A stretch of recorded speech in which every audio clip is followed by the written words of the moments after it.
Olá, boa noite. A partir de agora você acompanha o Brasil em Pauta Especial Reforma Tributária. Toda semana nós discutimos os rumos desta reforma e os desafios para movimentar a economia e o emprego no país. No programa de hoje, o nosso convidado é o presidente da Confederação Nacional do Comércio de Bens, Serviços e Turismo, CNC, José Roberto Tadros. Boa noite, presidente. Obrigado pela participação aqui no nosso programa. Boa noite. É com muito prazer e com muita honra que participo desse seu importante programa que aborda assuntos relevantes para o futuro do nosso país. Nós recebemos também a doutora e mestre em Direito Tributário e professora da Escola de Políticas Públicas e Governo da Fundação Getúlio Vargas, Radassa Santana. Seja muito bem-vinda aqui no nosso programa, Radassa. É um grande prazer estar aqui discutindo sobre um assunto tão importante, tão relevante para a nossa sociedade, para o nosso país, para a nossa economia, em especial estar aqui com o Dr. José Roberto Tadros, da CNC. Para mim é um grande privilégio. Presidente, o setor de serviços no Brasil, ele representa mais de 70% do PIB, é um setor importantíssimo para a economia brasileira. Eu queria saber do senhor como que o setor ele recebeu essa proposta do governo federal que foi enviada ao Congresso Nacional em julho e que acaba unificando o PIS e a COFINS e transformando o PIS e a COFINS na cobrança sobre bens, na contribuição sobre bens e serviços. Qual que é a opinião da CNC sobre essa proposta do governo federal? O setor de comércio, de bens, serviços e turismo, que está sob o guarda-chuva da CNC, representa 73,8% do PIB brasileiro. E, como tal, nós temos um absoluto cuidado de olhar para que a carga tributária não onere e não pese mais no bolso do brasileiro. E ao que está visto, ainda não está muito claro o que o governo pretende. Mas o que nós podemos detectar até agora, entendemos, salvo o melhor juízo, de que vai haver um aumento na carga tributária. Só para que você tenha uma ideia, o tributo que incidia sobre serviços, que girava em torno de 3%, está sendo onerado com um aumento de 400%. Isso quem vai pagar é a sociedade, porque isso vai ser repassado. Então, isso nos preocupa fundamente. Veja que imposto sobre serviço incide sobre transportes. Na hora que você for buscar o produto no campo para distribuir nas cidades, você tem um incremento de 400%.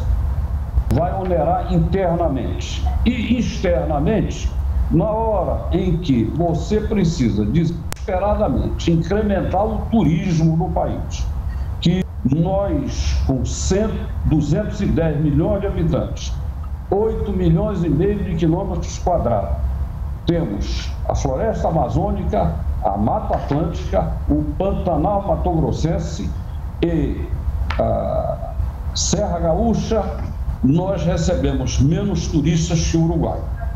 Na hora em que você aumenta em 400% os tributos, você está afugentando o turista do país. A gente vai voltar a esse tema no decorrer da nossa entrevista. O presidente da Confederação Nacional do Comércio de Bens, Serviços e Turismo apontou que ocorrerá um aumento na alíquota sobre o setor de serviços com essa proposta enviada pelo governo federal ao Congresso Nacional em julho. Atualmente, o setor de serviços ele paga 3,65% de PIS, COFINS, recolhe esse tributo ao governo federal. E com a proposta do governo e a constituição da contribuição de bens e serviços, essa alíquota passará a 12%. A gente vai retomar essa discussão aqui no nosso programa, mas agora eu vou conversar um pouquinho com a professora da Fundação Getúlio Vargas e perguntar para ela, Radassa, a reforma tributária que que o governo apresentou ao Congresso Nacional e as outras duas propostas que estão no Congresso Nacional, a PEC 110 e a PEC 45, elas podem, de alguma forma, ali na Comissão Mista do Congresso Nacional, se juntarem no decorrer desse processo? Nós não vamos falar aqui de uma junção, mas é claro que ideias constantes, tanto na PEC 110, que tramitou no Senado, que já tramitou na Câmara também, quanto a PEC 45, vão ser suporte para um relatório da Comissão Mista. A grande questão que o Brasil precisa compreender, a gente está falando de uma política tributária em termos de nação. É mais do que fazer uma reforma tributária pontual. E há possibilidade de uma alteração, de uma reforma tributária que seja melhor para o país em que a gente está vivendo, que determine um rumo de desenvolvimento e que, para isso, utilize, sim, subsídios que estão tanto na PEC 110, quanto na PEC 45, quanto no projeto de lei que foi enviado pelo governo. O que esses três projetos, e tem mais de 3, viu, que estão tramitando ali, orbitando, né, a Comissão Mista, o que eles têm de comum e como eles podem contribuir para essa mudança dentro do aspecto de tributação, principalmente na tributação sobre o consumo. Então, os 3 projetos, de alguma forma, eles tocam a tributação sobre o consumo, que é a tributação que onera mais o consumidor, que é a tributação que onera mais o cidadão, que é a tributação que tem um peso maior e que trava o desenvolvimento, que diminui a empregabilidade, porque há um ônus muito grande da carga, né, tributária sobre a folha de salários, e aí tem a questão da empregabilidade. Ao mesmo tempo, a gente tem uma questão de base tributável possível. A gente tem diversas bases tributárias. A gente pode falar sobre a tributação da renda, sobre a tributação do consumo, a gente pode falar sobre a tributação da propriedade. E cada uma dessas bases tributáveis, elas têm um campo de atuação. Então, sobre cada uma delas, há uma modificação a ser feita. A PEC 45, por exemplo, ela escolheu começar com a tributação sobre o consumo. O projeto de lei do governo também traz um olhar sobre a questão do consumo, porque ele está falando de PIS/COFINS, ele está falando de cadeia de produção, né? Então, ele está falando de custo, ele está falando do quanto que isso vai onerar lá no final para o consumidor. Aspectos importantes devem ser discutidos de forma muito clara e muito transparente, porque não há escolha fácil. E sim, a reforma tributária possivelmente trará uma carga tributária um pouco maior para algum setor, se não para todos. E sem contar que dentro de um contexto de país, nós estamos em uma situação de endividamento. Então, nós já precisávamos fazer uma reforma tributária há uns 3, 4 anos atrás. Na verdade, a gente já fala em reforma tributária desde a Constituição de 88, por conta da mudança social, e aí é um outro aspecto, que é um aspecto de transformação da sociedade ou da economia. A gente também precisa pensar a reforma tributária, e todos os países do mundo inteiro estão pensando nesse aspecto, porque houve uma mudança no comportamento da sociedade. Haja vista essa entrevista que a gente está fazendo aqui, né? Virtualmente. Então, há uma nova forma de proceder da sociedade que impacta nas bases tributáveis. Então, sem falar dessa situação, a gente tem um contexto de endividamento muito alto em razão da pandemia, que é o momento que a gente está vivendo atual. E isso também vai gerar uma necessidade de arrecadação maior. E quando a gente fala de reforma tributária, em nenhuma das reformas houve uma diminuição da carga. E a gente pode ter um aumento de carga. A grande questão é como fazer isso e como reonerar a sociedade de forma mais justa e equilibrada. E esse equilíbrio é que é a grande discussão. Não há caminhos fáceis, mas é necessário que a reforma ou que a discussão sobre a reforma seja o mais transparente possível, porque, afinal de contas, todos nós seremos muito impactados por ela. Bacana. Como a gente pode ver, a questão da reforma tributária, ela envolve muitos números, porcentagens em relação ao produto interno bruto, mas ela também interfere na vida de todos nós, empresários, cidadãos. E a gente vai para um rápido intervalo e daqui a pouco a gente volta com os nossos entrevistados para discutir um pouquinho mais essa importante reforma que está sendo apresentada no Congresso Nacional.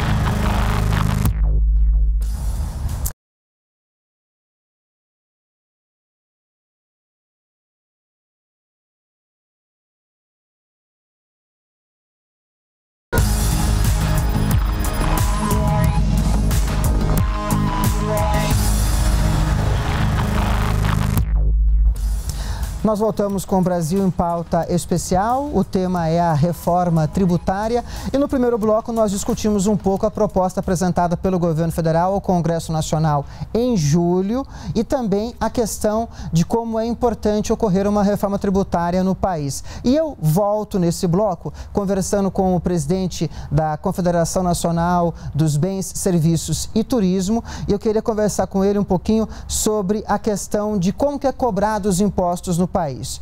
Presidente, se fala muito que no Brasil o imposto ele recai muito sobre o consumo e quem tem mais renda, em relação a essa renda, paga menos imposto do que tem daquelas pessoas que têm menos renda, ou seja, são as pessoas mais pobres.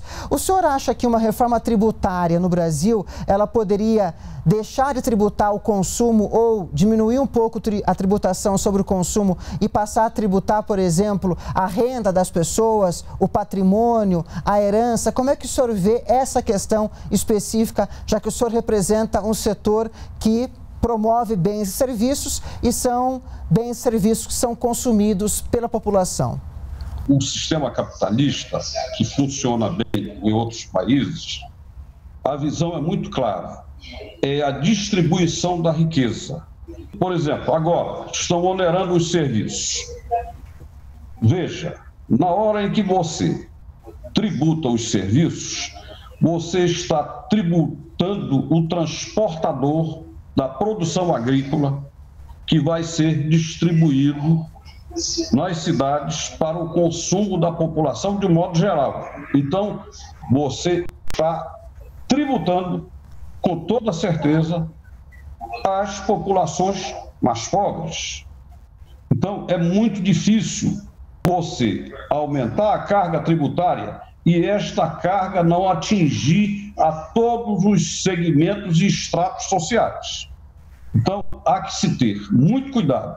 Quando você aumenta um tributo sobre serviços, que é o maior empregador do país, e que estes serviços atingem, de um modo geral, a população, isto vai onerar, obviamente, os menos favorecidos. É conveniente que se olhe com muito cuidado todos esses fatores, a tributação sobre as escolas, sobre as entidades culturais, sobre as entidades sem fins lucrativos, que no final da história, na sua grande maioria, prestam relevantes serviços à economia brasileira, né? Você, na hora que estabelece cobranças para uma Academia Brasileira de Letras, para os livros, para a sociedade, a produção de livros e as escolas, você está criando um fator limitativo de que os brasileiros atinjam o patamar do nível que há um gap entre o nível de estudo dos países do primeiro mundo e do Brasil de 7 anos. Nós precisamos reduzir isso para que possamos também ser competitivos e tenhamos o sentimento de cidadania, né? A cidadania se adquire através da instrução. Então, esses fatores todos nos preocupam profundamente. Nós estamos prontos, enquanto instituição e enquanto brasileiros, a ajudar o governo. Nós não trabalhamos em cima de oposição a governos. Nós trabalhamos na defesa dos interesses do nosso sistema e da sociedade como um todo. Então, entendemos que tem que ter normas claras, precisamos discutir claramente isso, mas a nossa tese, enquanto CNT, entendemos que antes da reforma tributária tem que ser feita a reforma administrativa. E a nação brasileira quer e exige que se tenha normas claras e que não se aumente os tributos. Então, é preciso que se tenha uma visão clara de onde as coisas vão acontecer e como, para se dialogar. E outra coisa, o falou em taxar a herança. A França já tentou isso e viu que não deu certo. Porque quando você trabalha e acumula recursos, a herança, por exemplo, foi taxada quando você adquiriu o bem, foi taxada quando você transmitiu o bem e é taxada permanentemente quando você administra isso. Então, se você não estimula a poupança, seja ela da maneira que for, ou através de ações, ou através de bens imobiliários, ou através de aplicação em renda pública, você vai em papéis de renda pública, você fatalmente vai estimular que a poupança interna caia brutalmente ou que os mais espertos evadam esses recursos para outros países. O presidente da Confederação Nacional de Bens, Serviços e Turismo apresentou vários aspectos na fala dele relativos à reforma tributária, também a questão da reforma administrativa, que são aspectos abordados pelo governo federal neste mandato do presidente Jair Bolsonaro. A ideia seria o governo federal promover esse balanço fiscal, essa equidade fiscal e várias reformas que estão sendo implementadas no país. Agora eu queria conversar um pouquinho com a professora da Fundação Getúlio Vargas, aqui de Brasília, e falar das novas etapas da reforma tributária que o governo federal pretende enviar ao Congresso Nacional, já que essa primeira etapa foi enviada em julho. Radassa, o governo pretende, por exemplo, em momentos subsequentes, enviar ao Congresso Nacional a proposta de taxação sobre transações eletrônicas. É um imposto que existe no âmbito dos países da Organização para a Cooperação e Desenvolvimento Econômico, a OCDE. Como é que você vê essa questão? Esse imposto sobre transações eletrônicas, ele é um imposto que realmente ele é viável no Brasil hoje? O imposto sobre transações eletrônicas, quando a gente coloca uma similaridade com a OCDE, não é isso que o governo federal está trazendo para o Brasil. Porque essa forma de tributação que a OCDE tem pensado, alguns países têm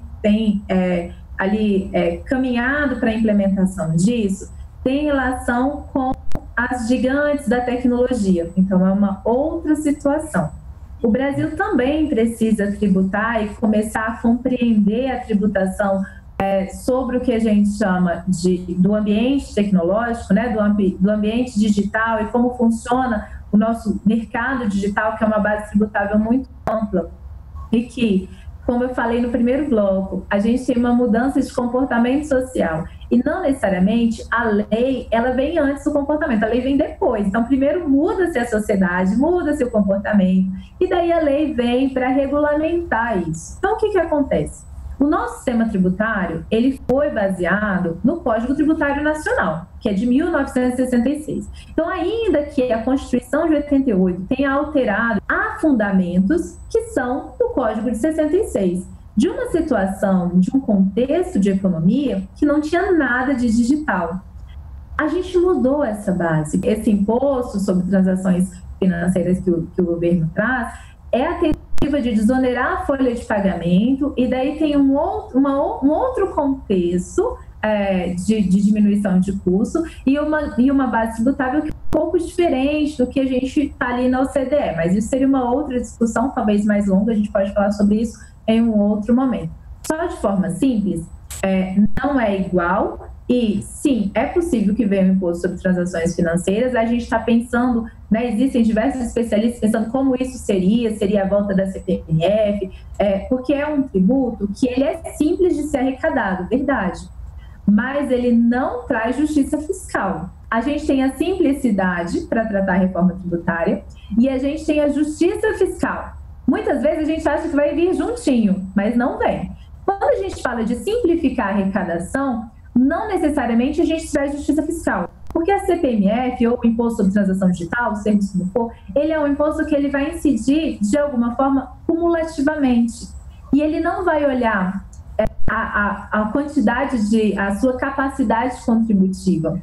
Então, isso pode gerar uma desigualdade ou uma injustiça fiscal. Seja ele vindo em forma de imposto ou em forma de contribuição, ele é um tributo que traz aí uma simplicidade de arrecadação, uma arrecadação muito fácil, né, muito tranquila de ser controlada pela administração, que não traz ônus de arrecadação e que é fácil para o contribuinte também. Então, não traz aquele ônus de obrigação acessória, que é um dos grandes entraves também na tributação do Brasil, que precisa ser resolvido e que tem um peso muito grande também sobre o setor de comércio e serviços. O Brasil, ele está caminhando numa profundidade necessária que nós ainda não temos. Nós ainda não somos maduros no diagnóstico de políticas públicas. Esse diagnóstico de políticas públicas, ele ainda está ineficiente do ponto de vista de verificar, eu implementei essa política, quando que ela retornou para o país, e de ter uma transparência com relação a isso. Nós não vemos isso de forma clara.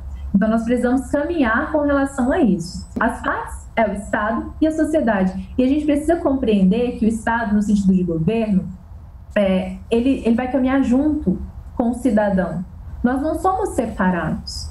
Não é o governo fazendo lá e eu simplesmente vou ter que pagar, não. Eu estou pactuando com isso. Na medida em que eu participo, em que eu sou empresário, em que eu sou microempreendedor, em que eu tenho um hotel, em que eu tenho uma fazenda e produzo leite e vendo esse leite, eu faço parte desse sistema e eu preciso conhecer, eu preciso colaborar para que essa repactuação ela seja o mais justa possível. Consumo nos países em desenvolvimento, geralmente, a maior base tributável. E é sobre essa base que vai incidir a maior carga, provavelmente.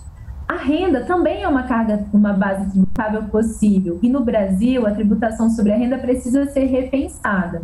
A tributação sobre propriedade é uma base tributável que é menor, mas ainda assim há espaço para melhorar a base tributável sobre a renda. Mas cada um desses aspectos são grandes, do tamanho do Brasil, da complexidade que é a nossa cultura, as nossas regionalidades, a questão dos nossos incentivos fiscais, que hoje operam para o desenvolvimento regional, ainda que de forma transversa, não vou usar outro termo, mas assim, é preciso discutir isso. Não adianta eu pensar só no imposto sobre bens e serviços, não compreender a regionalidade do país, as complexidades que a gente tem de ponta a ponta. O Brasil não é só região centro-oeste, região sudeste, o Brasil também é região norte, região sul. Então, a gente tem diversas complexidades regionais e intra-regionais que o Dr. José Roberto Tadros provavelmente lida com isso o tempo inteiro, né? Falando das diversas condições de cada grupo, cada setor, que mesmo dentro de um mesmo núcleo, que é o setor de comércio e serviços,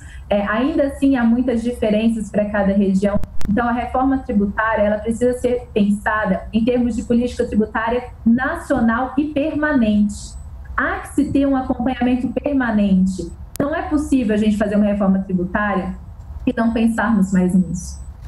Porque a sociedade vai mudando, a nossa forma de tributar vai mudando, a nossa necessidade de arrecadação vai mudando, a nossa forma de fazer políticas públicas vai mudando. É uma discussão complexa, uma discussão, né, que envolve diferentes aspectos. Bom, como a gente pode perceber, a nossa ideia aqui no programa Brasil em Pauta Especial Reforma Tributária é trazer diferentes visões sobre essa questão que envolve toda a sociedade brasileira, os diferentes segmentos. E é esse o nosso objetivo e a nossa meta no decorrer dessas semanas com esse Brasil em Pauta Especial Reforma Tributária. E para saber mais sobre o nosso programa, ou se você quiser rever essa ou outras entrevistas, siga as nossas redes sociais ou baixe o TV Brasil Play. E o Brasil continua em pauta aqui na TV Brasil e você é sempre o nosso convidado. Muito obrigado pela audiência e você pode assistir este e outros programas no decorrer desse semestre aqui na TV Brasil. Eu gostaria também de agradecer os nossos entrevistados que participaram desse programa. O senhor José Roberto Tadros, presidente da Confederação Nacional de Bens, Serviços e Turismo. Muito obrigado pela presença, presidente. Obrigado eu.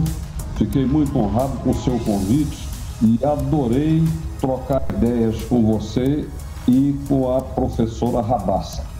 Muito prazer em conhecê-la, professora. Prazer é todo meu.